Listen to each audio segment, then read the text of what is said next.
सालिकर जुड़ चुके हैं। और सालिकर जी नमस्कार, आपसे जानना चाहेंगे कि मार्च अबव नॉर्मल रहा यहाँ पर, अप्रैल की शुरुआत हो चुकी है और 42.6 डिग्री अब तक का हाईएस्ट टेम्परेचर जो हमने महाराष्ट्र, अकोला और फलौदी राजस्थान से आता हुआ देखा है। ऑफ कोर्स स्टेट्स ऑलरेडी थोड़ी सी चिंताजनक हैं, पानी रिजर्वॉयर्स में ऑलरेडी कम है, क्या कुछ एक्सपेक्ट करना चाहिए फिर अप्रैल के लिहाज से?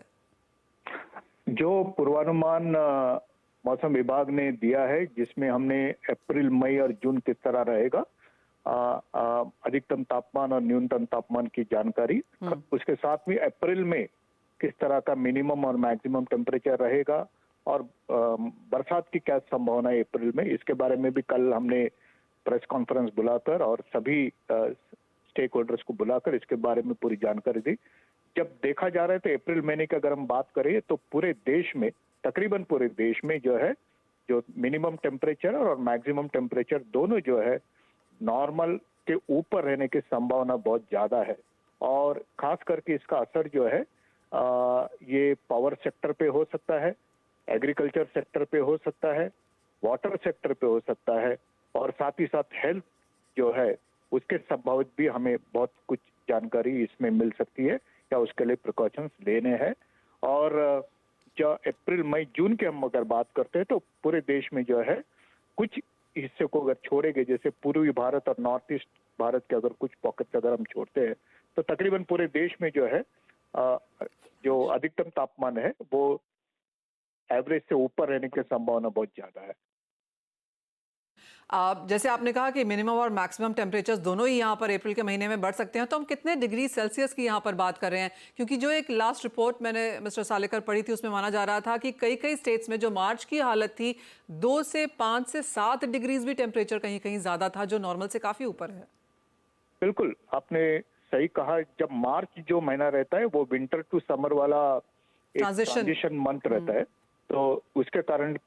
कुछ जगह पे ऐसे होता है कि we see lot of departure, मतलब काफी 5 से 6 डिग्री ऊपर भी तापमान हम देखते हैं। लेकिन अगर हम इस अप्रैल के अगर हम बात करें तो जो पूर्वानुमान हमने दिया है अप्रैल महीने के लिए, तो उसमें अगर हम देखेंगे कि जो दक्षिण भारत के कुछ हिस्से हैं, महाराष्ट्र के, जो मध्य महाराष्ट्र के कुछ हिस्से हैं और थोड़ा सा सेंट्रल इंडिया, गुजरात और एमपी के अगर हम बात करते हैं तो यहाँ पर हीट वेव डेज जो है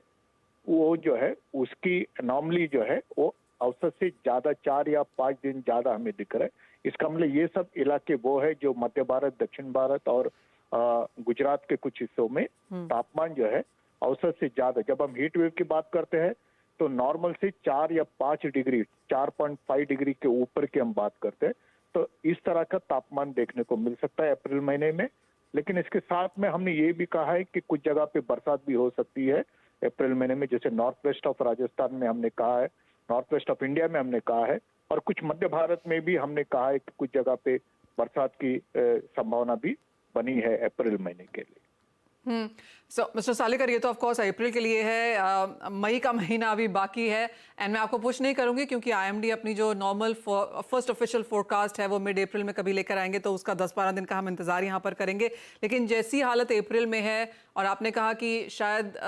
कई कई जगह पे बारिश भी है लेकिन वो शायद इतनी ना पड़ पाए, और जिस तरह का CWC का डेटा है जहाँ पर हम वाटर रिजर्वॉयर्स की हालत काफ़ी ख़राब देख रहे हैं, तो आप कहेंगे बाय द टाइम हम मानसून यहाँ पर हिट कर रहे हैं मिड मई से जून तक आते आते पानी की किल्लत के लिए तैयार रहना चाहिए, स्पेशली जिस तरह का तापमान हम एक्सपेक्ट कर रहे हैं? बिल्कुल, क्योंकि जो तापमान जो है तीनों महीने के लिए जो हमने दिया है मौसम विभाग ने अप्रैल, मई, जून में, और बरसात आने के लिए अभी कुछ समय डेफिनेटली है, लेकिन इन 3 महीने में हमने ये कहा है कि टेम्परेचर जो है, मैक्सिमम टेम्परेचर जो है नॉर्मल से ऊपर रहने की संभावना बहुत ज्यादा है, तो इवेपोरेशन ज्यादा होगा, एग्रीकल्चर सेक्टर पे असर रहेगा, इंडस्ट्री में असर रहेगा, हेल्थ सेक्टर पे असर रहेगा, और क्योंकि टेम्परेचर बढ़ रहा है तो पावर सेक्टर भी जो है वो उसके ऊपर भी ये असर करेगा। तो मेरे ख्याल से जो हमारे लास्ट ईयर का जो मानसून का जो डिस्ट्रीब्यूशन था उसको देखते हुए ये जो आने वाले 2 या 3 महीने हैं, हमको ये स्पेशली जो वाटर रिलेटेड मैटर्स है इसके लिए हमको काफी सेंसिटिविटी बरतनी चाहिए और इसके ऊपर काफी ध्यान देना बहुत जरूरी है। एक फाइनल सवाल मिस्टर सालेकर, ऑफ कोर्स हमने आईएमडी का तो यहाँ पर एडवाइजरी आता हुआ देखा ही है, स्टेट्स अब यहाँ पर इंश्योर करेंगी, काफी सारी प्रिकॉशंस लेनी है, तो किस तरह की बातचीत और क्या कुछ काम आईएमडी के साथ, सरकारों के साथ हो रहा है? जो हम लोग जो ऑल द स्टेक होल्डर्स है, जैसे एग्रीकल्चर सेक्टर है, वाटर सेक्टर है, एनडीएमए है, अब बाकी के जो हेल्थ सेक्टर है, तो ये सभी के साथ जो है आईएमडी मिलकर काम कर रहा है। और ये जो एडवाइजरीज है, जो सीजनल एडवाइजरीज है, इसके चलते हम वीकली, मंथली और नेक्स्ट 4 to 5 डेज में क्या होने वाला है, इसके बारे में भी हम पूरे एडवाइजरी, पूरे प्रिकॉशंस, पूरे अलर्ट जो है सभी स्टेट और सभी स्टेक होल्डर्स को देते हैं। और एक बात मैं यहाँ पे बताना चाहूंगा, जो माननीय मंत्री साहब ने भी बताई है, क्योंकि ये अप्रैल मई जो महीना है, इसमें पूरे देश में जो इलेक्शन होने जा रहे हैं, तो मेरे ख्याल से इसके लिए भी हम लोगों को थोड़ी सावधानी बरतनी जरूरी है। एट द सेम टाइम सभी वोटर्स को भी जाना है, तो मेरे ख्याल से टेम्परेचर के जो अपडेट्स रहेंगे या वेदर रिलेटेड अपडेट्स रहेंगे, इसके ऊपर हम सबको जो है थोड़ी ज्यादा निगरानी इन दौरान रखने की बहुत जरूरी है, ये मैं समझता हूँ।